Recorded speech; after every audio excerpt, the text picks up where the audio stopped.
Greetings, family. Peace, love, and positive thinking. This is Guru. Thanks for visiting my channel. Everybody knows how crazy Bill Maher is. Well, let's just put it, he speaks his mind at every turn. And he's done it once again, this time calling Trump supporters, quote, whiny little bitch. So the headline reads, Bill Maher rips on every whiny little bitch supporting Donald Trump. I'm going to take you to, first of all, we're going to check out his tweet. Then we're going to check out a video on Trump and how he feels about women. And then we're going to go to the video Bill Maher ripping on, quote, every whiny little bitch of Trump supporters. So hold tight.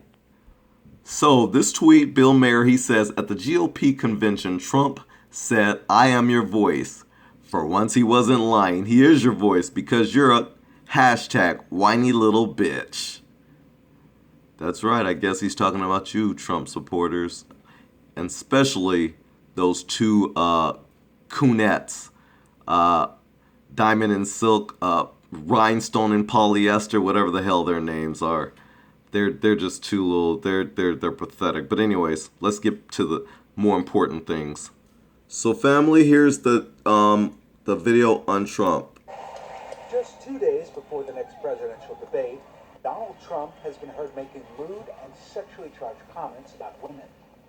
The recordings, obtained by the Washington Post and NBC News, were made in 2005 during a conversation Trump had with Billy Bush, then a host of the television show Access Hollywood. Trump had recently married his third wife, Melania, and is heard bemoaning that he tried and failed to seduce an unidentified married woman. I moved on her, actually. You know, she was down in Palm Beach. I moved on her, and I failed. I'll admit it. Whoa. I did try. She was married. I moved on her like a bitch. I couldn't get there, and she was married. You know, I'm automatically attracted to beautiful. I just start kissing them. It's like a magnet. And when you're a star, they let you do it. You can do anything. Whatever you want. Grab them by the I can do anything. The comments, which appeared to condone sexual violence, were swiftly condemned by Hillary Clinton's campaign. In a tweet, the Democratic presidential nominee said, "This is horrific. We cannot allow this man to become president." The Republican presidential nominee issued a rare apology to anyone offended, calling it locker room banter. His But weak Trump ass compared it to excuse. conversations he claims to have had with Clinton's husband, Bill. Trump's running mate, Indiana Governor Mike Pence, declined questions shouted by reporters Friday night in Rossford, Ohio. Luke Sheridan, The Associated Press. So family, here is the video of Bill Maher. Finally, new rule in the next debate when Donald Trump starts going on about how everything in this country is a total disaster, Hillary must lean into the mic and say, wrong.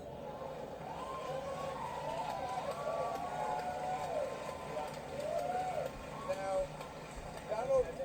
Donald Trump's campaign. Quiet. No. We're into the end now. Donald Trump's campaign is built, of course, on many fallacies, but the one we really need to debunk is that America is in such a desperate place that a wild card like Trump is worth the risk. Trump fans talk like they live in a western town where the banditos are so out of control, only a maverick gunslinger can save them. A man with no tax code. The fastest tweet in the West covered in Mantan.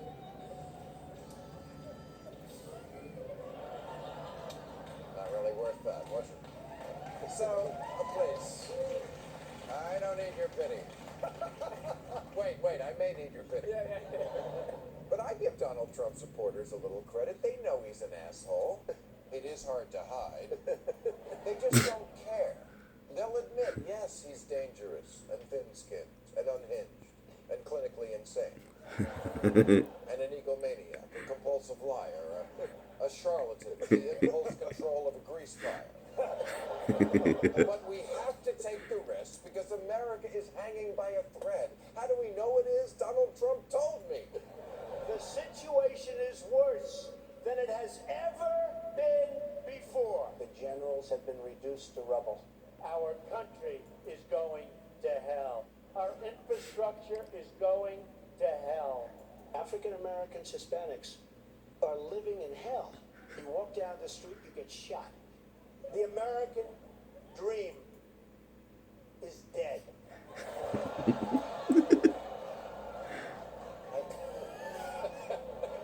It's insane. I mean, one of the popular memes on the right these days, I'm not kidding, is that this election is, they're calling it the Flight 93 election.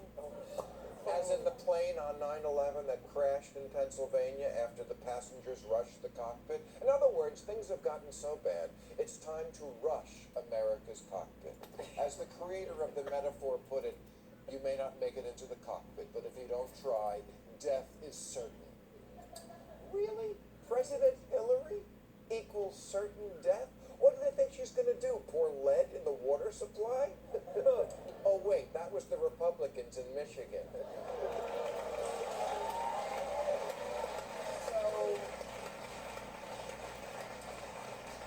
So there's that view, and then there's the facts. Remember them? So old school, aren't they? But they tell us the country is actually in pretty good shape. Violent crime at its lowest since 1970. The military, better funded than ever. Trump says our health care is a horror show. But more Americans have insurance than ever. Fewer are smoking. Cancer is down. Teen pregnancy is down. Alcohol abuse is down. Somehow Dick Cheney is still alive.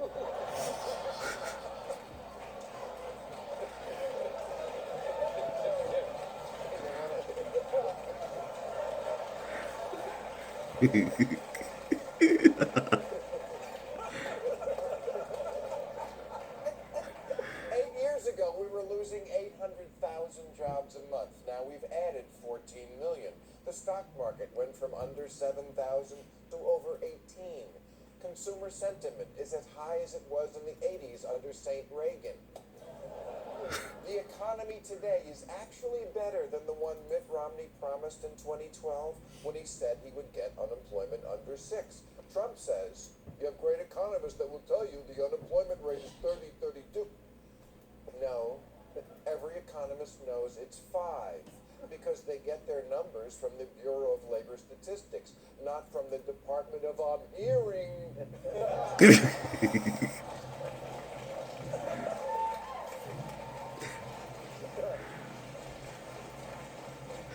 If Mitt Romney were running on this economy, the people with the Make America Great hats would have re-elect Romney stickers on their rascal scooters. But the president isn't a white man with an R next to his name, so it's Flight 93. You know, I've read so much crap about how Trump voters are hurting, and we should respect their anger and their pain.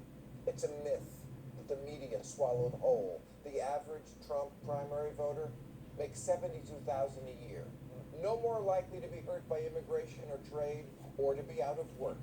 Donald Trump doesn't really have solutions, and his supporters don't really have problems. The only thing poor about them is their judgment.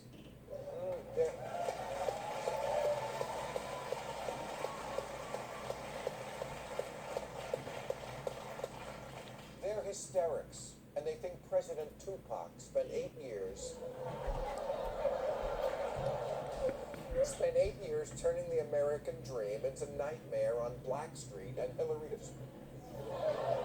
Hillary's going to finish the job. The reason why Trump is so popular with a certain type of voter is because they're kindred spirits. These white men sitting at the end of the bar, nursing a gin and tonic as their dick doesn't work anymore. And life didn't pan out the way they wanted, so they sit there crabbing about how the system's rigged against them and America's not winning anymore and we're getting pushed around by everybody. China and Mexico and women and blacks who have so many advantages over white people. At the convention, Trump said, "I am your voice." For once, he wasn't lying. He is your voice because you're a whiny little bitch. Well, family, that's the extent of the video. I wanted to share that with you. Bill Maher, he always makes it plain. He makes it clear. I don't always agree with him, but I gotta tell you, he made me laugh this morning. So I wanted to share that with you, family. I hope you like this video. I hope you share this video. But more importantly, I hope you subscribe. This is Guru. Really appreciate your time watching. Until next time, peace, love, and positive thinking. I'm out.